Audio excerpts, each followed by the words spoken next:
Hey everybody, Dr. Shook here.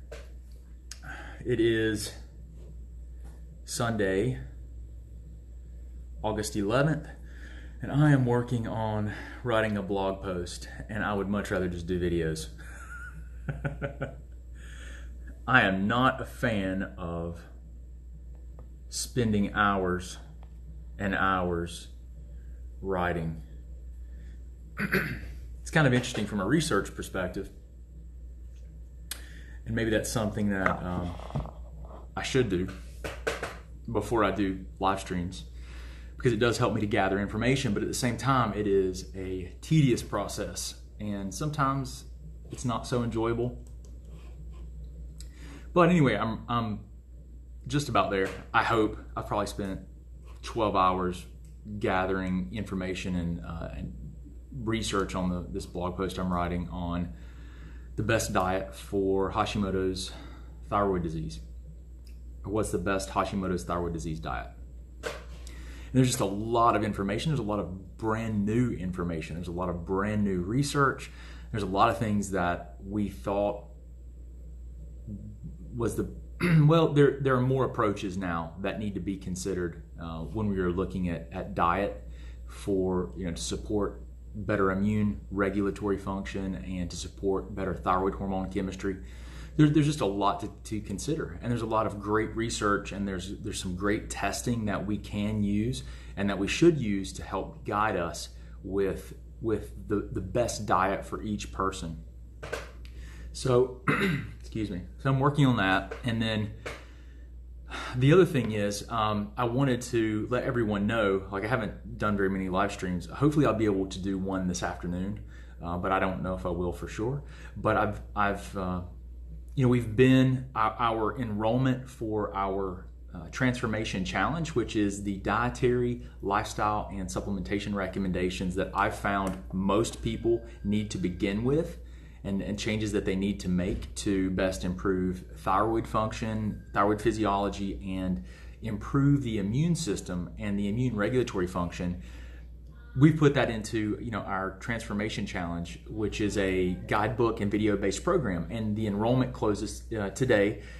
If we can leave it open, for a few days, we will do our best. But the enrollment closes today. The official start of the challenge starts. The new class starts tomorrow. So we've just had our first class finish, and so we're having a new class that's enrolling. And it's the thing is, it's only $1, and there's absolutely no catch to it. Like, just ask in our groups, ask in our Facebook groups, ask anywhere you want to, people that have gone through it. There's literally no catch to it. People are like, why is it only $1? And it's just $1 because there has to be an exchange. We found that when we give things away, people, they don't value it. And you might say, well, $1, not many people value $1 either, but there's an entire psychological process. You have to want to do it, to take the time to get out your card, to make a payment, to do all those things and go through those steps. So there's just something we've observed, that people don't often value things that are completely free. Now, having said that, we have had people that for whatever reason, and it's okay, they say, you know what, I can't afford to anything, and that's fine. So we'll give it to people. We absolutely will give this information to people. We want everyone to have access to this. That's really one of the main reasons behind the Transformation Challenge, is to get the information to help people with thyroid physiology problems, with hypothyroidism and thyroid autoimmunity, or autoimmune disease in general. Give them the dietary, lifestyle, and temporary nutritional supplementation strategies that we've seen work for thousands of people, and help them. It doesn't mean that everyone gets better. They don't. You're going to have, usually there's 3 potential outcomes. You're either going to do significantly better, and it's going to be a really big positive change for you. You're going to, or the second thing is you're going to make moderate changes, or you might even feel just about the same. Or the third thing is you might feel worse. And those are all valuable outcomes, because they all give you more information to better understand why you feel the way you feel. There's that information is not useless, and actually, making trying to make a change or making a dietary, a lifestyle change or supplemental change and having a negative outcome is actually very useful diagnostic information. A lot of people don't realize that. They think it's a failure. It's not a failure because it gets you closer to understanding the potential mechanisms or why you feel the way you feel. And the changes that you made, you need to analyze that and look at that and say, well, why is the person having a non-desirable outcome based on the recommendations that have been made? And that's where you have to start critically thinking. And that might be where you have to get some additional, you might have to get some testing or evaluate biomarkers to better understand why the person feels the way they feel. But anyway, if you didn't know that we were enrolling for our Transformation Challenge, you should absolutely enroll. People will ask us, is there anything else that we have to buy? You will. I recommend that you get nutritional supplementation that we guide you on through the program. There are things that we have seen benefit people, and it's pretty consistent that they need the supplementation that's been recommended.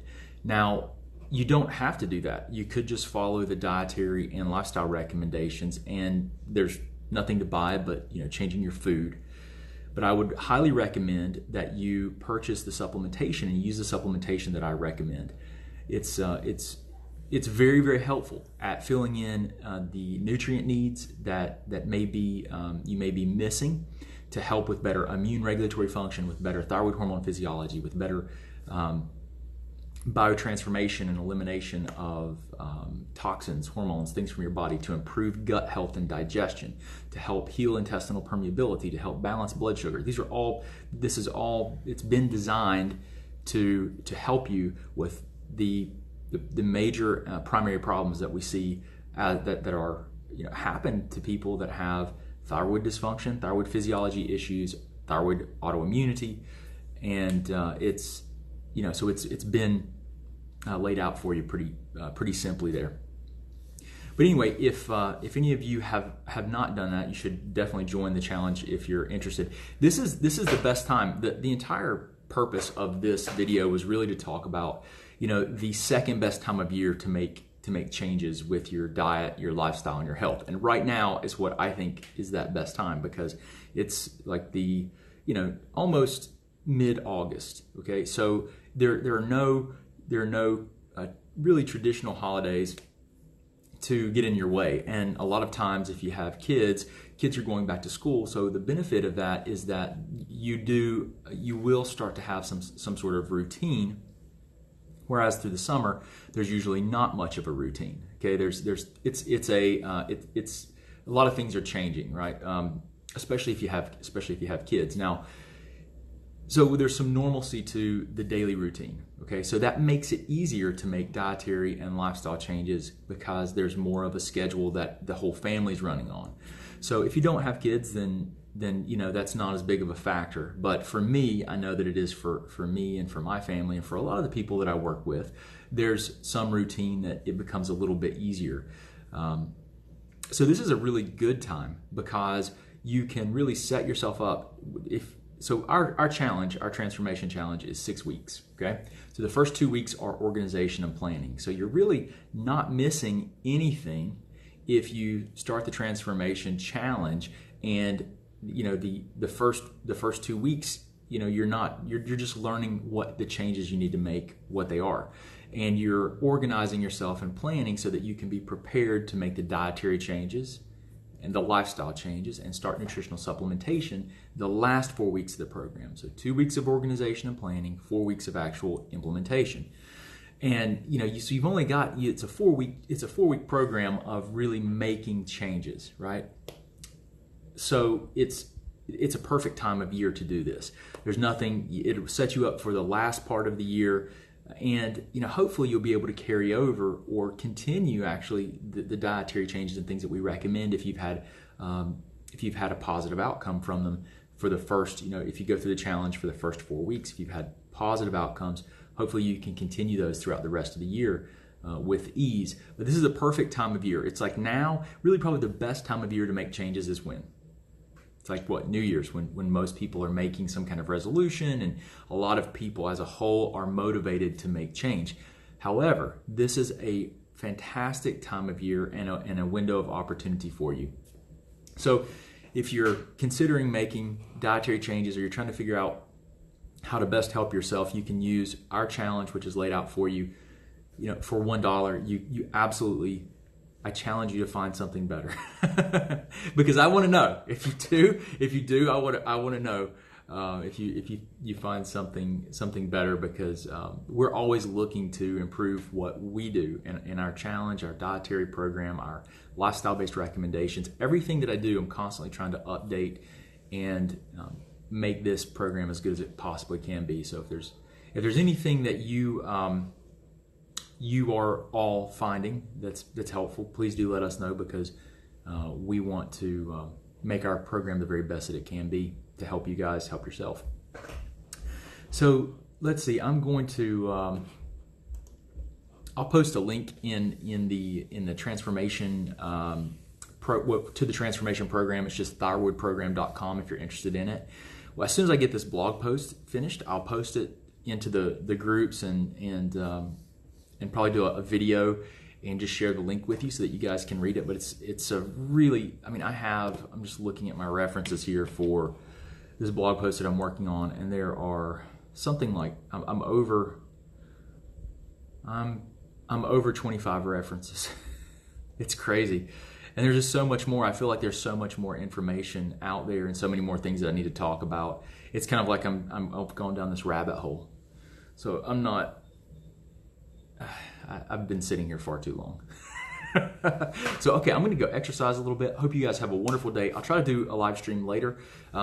There's several topics that I need to talk about, but right now, today this blog post is all on diet. Some of my last few live videos have been on diet, and there's so much interesting information. There's so much interesting information on on blood tests and actually measuring antibodies in the blood to specific food proteins. And there has been research done and just that has been published recently on the cross-reactivity between certain food proteins, like let's say seaweed food protein, for example, and T3, which is your thyroid hormone. There's all of this research that's coming out showing that if you make antibodies against a specific food, that you may make that the antibodies that are made against that food may actually cross-react or react to certain tissues or hormones in your body.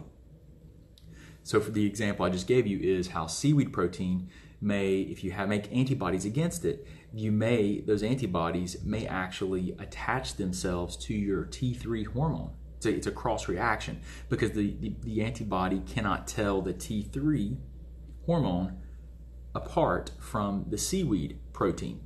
And so it's called cross reactivity, and that antibody, which is kind of like your immune system makes it, it's kind of like, I tell people, like almost like a sticky note, like a Post-it note, and it sticks to something and it marks it as foreign and flags it for destruction by other immune cells. Well, the antibodies can tag T3 in this case. And so there are a number of foods. So the fascinating thing is this, like how we're able to use this data and how we hope it evolves is we can check very specifically what food proteins you're reacting to. And then we can cross-reference a list of known human tissues, like thyroid related, or hormones, so like T3, TPO antibodies, thyroglobulin antibodies, T4, all of these different thyroid related hormones and tissues.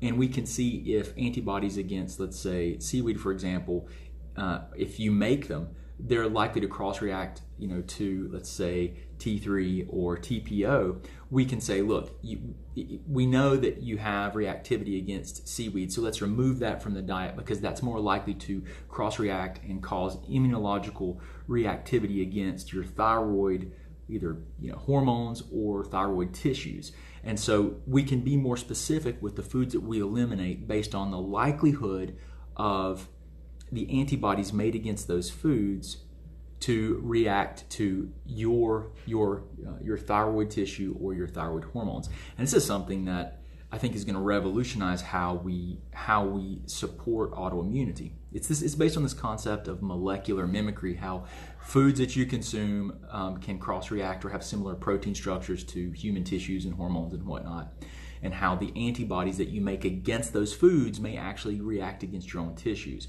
So it's very important. This is why whenever I talk about how I work with people clinically, this is why I talk about using the detect, remove, repair framework. Detect the problems, detect the foods you're reacting to, detect anything that your immune system is reacting to, food proteins, the pathogens that you might be exposed to, whether it be bacteria, viruses, fungi, or parasites. Detect the chemicals. I mean, chemical immune reactivity is a fascinating and exploding area of research too, where we know there's significant contributing factors to human autoimmunity.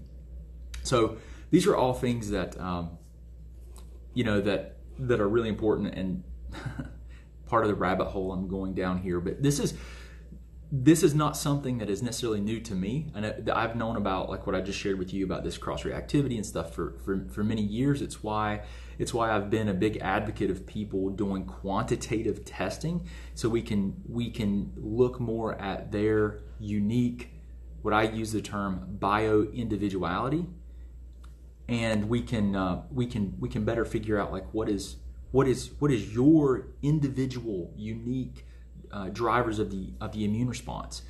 And then we can take that data and we can very specifically tailor like what foods to remove, what pathogens are you showing reactivity to, what chemicals, if any, are you reacting to, and that helps us to lay out a much more specific plan over a longer period of time in phases, right? It's the best way to do it. It's not the cheapest way, but it's the best way. It's definitely the best way to do it. But anyway, we're making progress so that we can better with the science, so that we can better create diets that are based more on a diagnosis. If we know that you have like Hashimoto's, for example, we say, look, here are the foods that you're more likely that we know cross-react with human tissues and the thyroid, so let's remove those, right? Just without, that could be like the first line of defense is just based on the foods that are cross-reactive, remove those. The pathogens that are most likely to cross-react with thyroid tissue, you could investigate those first, right? A panel just to investigate those. Chemicals that are known to create cross-reactions when you have an immune response to them to thyroid tissues, test those first, right? So a panel that looks at foods, pathogens, and chemicals that's specifically tailored to like your autoimmune diagnosis. So it might start, the diagnostic workup might start with like checking to see what tissues you're reacting to, that you have immune reactivity to, and then the follow-up testing might be tailored to those tissues, like what foods, what pathogens, what chemicals are known to cross-react with the tissues that you're showing antibodies against. Okay, does that make sense? I know it's confusing. I know it is, but I'll try to boil it down to something that's digestible and understandable and maintains the scientific accuracy, which is the tough part, right? But anyway, I hope this helps you guys. I'll try to do a video a little bit later. I'm going to get off here. I need to go do something else than sit here. And I'll try to, when I get this blog post finished, I'll post it and share it with everyone so you guys can check it out. But if you are trying to figure out what to do with your diet, lifestyle, and supplementation to support better immune system function, better thyroid hormone physiology, definitely check out thyroidprogram.com and join us for our Hashimoto's Transformation Challenge. It's a 6-week challenge. Just ask people in our groups, hey, has anyone done this? Does it work? That's fine. Guys, it's legit. It's a very good program. We're really excited and love offering this to help people help themselves, because it can make a huge difference. It's a great starting point for most people. So anyway, hope you guys have a wonderful day. I'll try to talk to you a little bit later. I just wanted to share some information with you and actually do something other than stare at the computer screen. So talk to you guys.